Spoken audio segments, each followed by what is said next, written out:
అందరికీ నమస్కారం. మనం ఇప్పుడు మాట్లాడుకోబోయేది ఆగస్ట్ నెల ఫలితాలు. ఆగస్ట్ 2025 ద్వాదశ రాశుల వారికి ఎలా ఉందో చూద్దాము. ఎప్పుడూలాగే ముందు మనం మాట్లాడుకునేది గోచార రీత్యా. గోచార రీత్యానే ఈ ఫలితాలు చెప్పుకోవడం అనేది జరుగుతుందన్నమాట.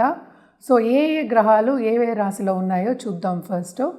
ఎప్పుడూలాగే ఫస్ట్ మనం మాట్లాడుకునేది శనీశ్వరుడు గురించి. శనీశ్వరుడు అందరికీ తెలుసు, రిట్రోగ్రేషన్ మోషన్లో ఉన్నారు. ఆయన ప్రస్తుతం మీనరాశిలో ఉన్నారు. టిల్ నవంబర్ ఎండ్ వరకు ఆయన రిట్రోగ్రేషన్లో ఉన్నారు. లాస్ట్ మంత్ రిట్రోగ్రేషన్ స్టార్ట్ అయిందనమాట. దాని తర్వాత మనం మాట్లాడుకునేది శుక్రుడు గురించి. శుక్రుడు towards end of last month ఆయనేమో మిథునానికి వెళ్ళారు. 21 ఆగస్ట్ కల్లా కర్కాటకానికి దిగుతున్నారనమాట. అలాగే మనం చూసాము అంటే మిథునంలో మనకి జూపిటర్ ఉన్నారు, అంటే గురు ఉన్నారనమాట. అక్కడ గురు ఇక్కడే ఉంటున్నారు ఈ నెల అంతాను. ఆయన కంబషన్ నుంచి బయటకు వచ్చారు అండ్ ఆల్సో ఫుల్ పవర్తో ఉన్నారు. సన్ కూడా ఏంటంటే కర్కాటకానికి వచ్చేసారు. సింహానికి 17 ఆగస్ట్కి దిగుతున్నారనమాట. మెర్కురీ ఏమో ప్రస్తుతం కర్కాటకంలోనే ఉన్నారు. Towards end of this month August 30కి మనకేమో సింహానికి వస్తున్నారనమాట. సింహంలో ఏమో కేతు ఉన్నారు. అలాగే సో మార్స్ ఏమో మనకి ప్రస్తుతం కన్యలో ఉన్నారు. 28 జూలైకి దిగారనమాట. ఈ నెల అంతా ఇందులోనే ఉంటున్నారు. రాహు ఏమో కుంభంలో ఉన్నారు. ఇప్పుడు అన్నీ మనం చూసాం కదా. ఈ గోచార రీత్యానే మనం చెప్పుకోవాల్సి వస్తుంది. అంటే ఏంటంటే ద్వాదశ రాశి వాళ్ళకి ఫలితాలు ఎలా ఉన్నాయో చెప్పుకోవాల్సి వస్తుంది. ఇవన్నీ చూస్తే ఏంటంటే ఈ 9 గ్రహాలు మనం మాట్లాడుకునేది 8 గ్రహాలు. మూనేమో యాక్చువల్గా 2 రోజులకు ఒకసారి మారుతూ ఉంటారు, అంటే ఒక నక్షత్రంలో మారుతూ ఉంటారనమాట. సో ఒక రాశి మనం చెప్పినప్పటికీ 3 రోజులు 4 రోజులు కూడా అవ్వచ్చు. సో మనం ఎక్కువ మూన్ గురించి మనం ఎక్కువ మాట్లాడట్లేదు, అంటే చంద్రుడి గురించి. కానీ ఇవన్నీ చూసినప్పటికీ ఏంటంటే అన్ని రాశుల వారికి మిశ్రమ ఫలితాలే ఎక్కువ ఘోషిస్తున్నాయని చెప్పవలసి వస్తుందన్నమాట. ఎందుకంటే అంత మంచి పరిస్థితి లేదంటే శని రిట్రోగ్రేషన్ ఒకటి, అలాగే ఏంటంటే మెర్కురీ ఏమో కంబషన్ కూడా అవుతోంది. ఆయన ఆగస్ట్ 9 కంబషన్ నుంచి బయటకు వస్తున్నారనమాట. సో ఆగస్ట్ 11 రిట్రోగ్రేషన్ నుంచి బయటకు వస్తున్నారు. సో ఇవన్నీ చూసినప్పటికీ కొంతవరకు ఏంటంటే అన్ని రాశుల వారికి మిశ్రమ ఫలితాలు ఘోషిస్తున్నాయి. అంటే కొన్ని ఇబ్బందులు తప్పవు, అలాగే కొన్ని రాశుల వారికి చాలా బాగుంటుందని చెప్పడం జరుగుతోంది. రెమెడియల్ మెషర్స్ కింద మనం ఎప్పటికైనా శక్తి పూజలు చేసే వారికి నేను చెప్తూ ఉంటాను. అన్ని నెలల్లోనూ శక్తి పూజలు చేసే వాళ్ళకి మనం ఎక్కువ చెప్పవలసింది ఏమీ లేదు, కంటిన్యూ చేయొచ్చు. కానీ జనరల్గా ఫలితాలు చేయాలి అంటే కనుక తప్పక నవగ్రహ స్తోత్రాలు కానీ నవగ్రహ హోమాలు కానీ చేయడం అనేది మంచిది. అలాగే రాహుకేతు పూజలు చేయడం ఇంకా మంచిదన్నమాట. ఎందుకని అంటే రాహుకేతు ఎప్పటికైనా ఇబ్బంది పెడుతూ ఉంటారు.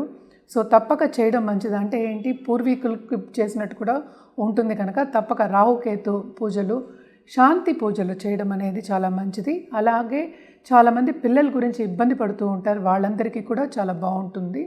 అండ్ ఆల్సో మార్స్ ఏంటంటే ప్రస్తుతం మనకి కన్యలో ఉన్నారు. ఆయనకు కూడా ఏంటంటే ఇంటర్పర్సనల్ రిలేషన్షిప్స్ గురించి మనం ఎక్కువ మాట్లాడుకుంటూ ఉంటాం. అంటే దాంపత్య జీవితం అనుకోండి, అది కూడా ఏంటంటే మీకు అనుకూలంగా ఉండాలి ఈ నెల అంతా. అంటే తప్పక కుజుడు కూడా చేయడం అనేది చాలా మంచిది. ఇవన్నీ ఏంటంటే మనం జనరల్గా మాట్లాడుకుంటున్నాము. కానీ మీకు జాతక రీత్యా చెప్పినప్పుడు ఒక ఫలితం చెప్పినప్పుడు, లేకపోతే ఒక రెమెడియల్ మెషర్ చెప్పినప్పుడు, లేకపోతే ఒక జాతిరత్నం కానీ ఒక హోమం చేయాలి అన్నప్పుడు, అంటే ఏంటి రెమెడియల్ మెషర్స్ చేయాలి అన్నప్పుడు తప్పక జాతక రీత్యా చేయడం అనేది ఎప్పటికైనా మంచిది. అలా చేస్తేనే ఏంటంటే బాగుంటుంది. ఇప్పుడు మనం మాట్లాడేది రాశివారీగా మాట్లాడుతున్నాము. రాశివారీగా అంటే చాలామంది ఒక్కొక్క రాశిలో మిలియన్స్ ఆఫ్ పీపుల్ ఉంటూ ఉంటారు. సో కాంబినేషన్స్ చూసుకుని మాట్లాడడం అనేది మంచిది. రాశి అనేది మనం మాట్లాడుకునేది ఒకటే, అంటే చంద్రుడు ఎక్కడున్నాడో దాన్ని రాశి అంటాం కనుక రాశి వారిగా మాట్లాడుకునే దానికన్నా మొత్తం జాతక రీత్యా పరిశీలించుకుని ఒక రెమెడియల్ మెషర్స్ చేయడం అనేది చాలా మంచిది. అంటే ఏంటి, ఏం చేయాలి అనేది, మీకు ఏం కావాలి అనేది చూసి కూడా జాతక రీత్యా చెప్పడం అనేది జరుగుతుందన్నమాట. అంటే ఏంటి, ఫలితాలు మీకు బాగుండాలి అంటే ఎప్పటికైనా జాతకం పరిశీలించి చేయించుకోవడం అనేది మంచిదన్నమాట. ఇప్పుడు మనం మాట్లాడుకోబోయేది కన్యారాశి వాళ్ళ గురించి. కన్యారాశి వాళ్ళకి కొంతవరకు మిశ్రమ ఫలితాలే ఘోషిస్తున్నాయని చెప్పాలి. వీళ్ళకి ప్లస్ పాయింట్ ఏంటంటే 10th జూపిటర్ చాలా మంచి సంచారం. అదొకటి కాకుండా ఈ రాశికి అధిపతి మెర్కురీ, అంటే ఏంటి బుధుడు, ఆయన సంచారం కూడా 11వ ఇంట్లో జరుగుతోంది. 12వ ఇంట్లో కేతు ఉన్నారు. ఇప్పుడు కూడానే మార్స్, అంటే కుజుడు ఉన్నారనమాట. సో తప్పక వీళ్ళకి ఏంటంటే కొంతవరకు అగ్రెసివ్ నేచర్ అనేది పెరుగుతుంది, కోపతాపాలు ఎక్కువ అవుతాయి.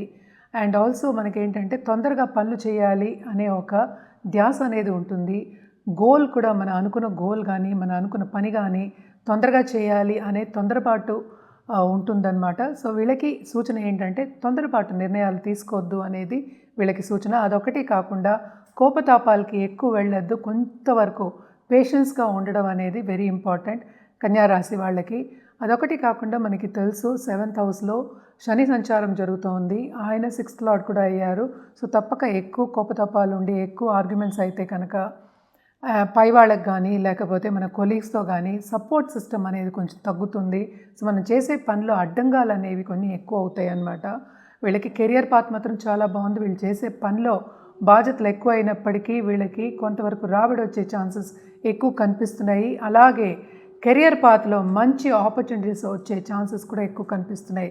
అండ్ 12th ఉన్నప్పటికీ వీళ్ళకి లాంగ్ టర్మ్ ట్రావెల్ కూడా ప్లానింగ్ వేసుకోవడం అనేది మనకి కనిపిస్తుంది అనమాట. అండ్ ఆల్సో 12th ఇప్పుడు సన్ కేతు ఉన్నప్పటికంటే second half of this month మనం మాట్లాడుకుంటున్నాము. తప్పక హెల్త్ ఇష్యూస్ వచ్చే ఛాన్సెస్ ఎక్కువ కనిపిస్తున్నాయి. దాని మీద ఖర్చు పెట్టే ఛాన్సెస్ కూడా ఎక్కువ కనిపిస్తున్నాయి అన్నమాట.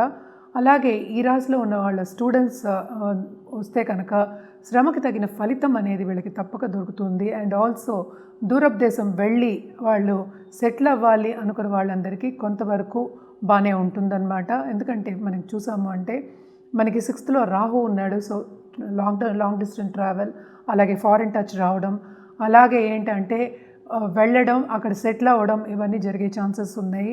సో తప్పక పేపర్స్ అన్నీ రెడీ చేసుకోండి. ఈ మంత్ అంతా ఏంటంటే స్టెప్పింగ్ స్టోన్ కింద మనం తీసుకోవచ్చు, బాగానే ఉంటుందని చెప్పాలన్నమాట ఈ విషయంలో.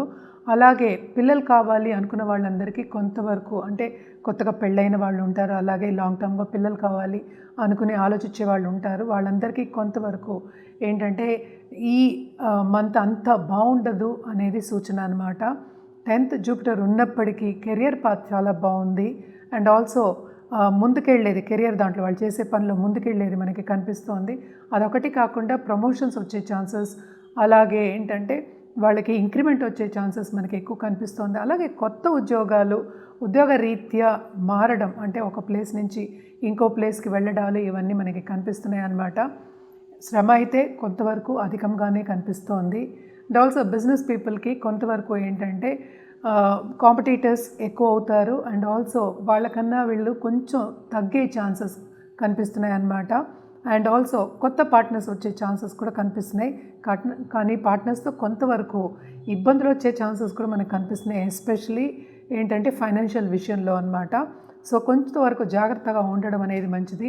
మనం పరిహారాల విషయానికి వస్తే కనుక తప్పక వీళ్ళు గణపతికి ఎవ్రీ వెడ్నెస్డే గరిక పెట్టడం చాలా మంచిది.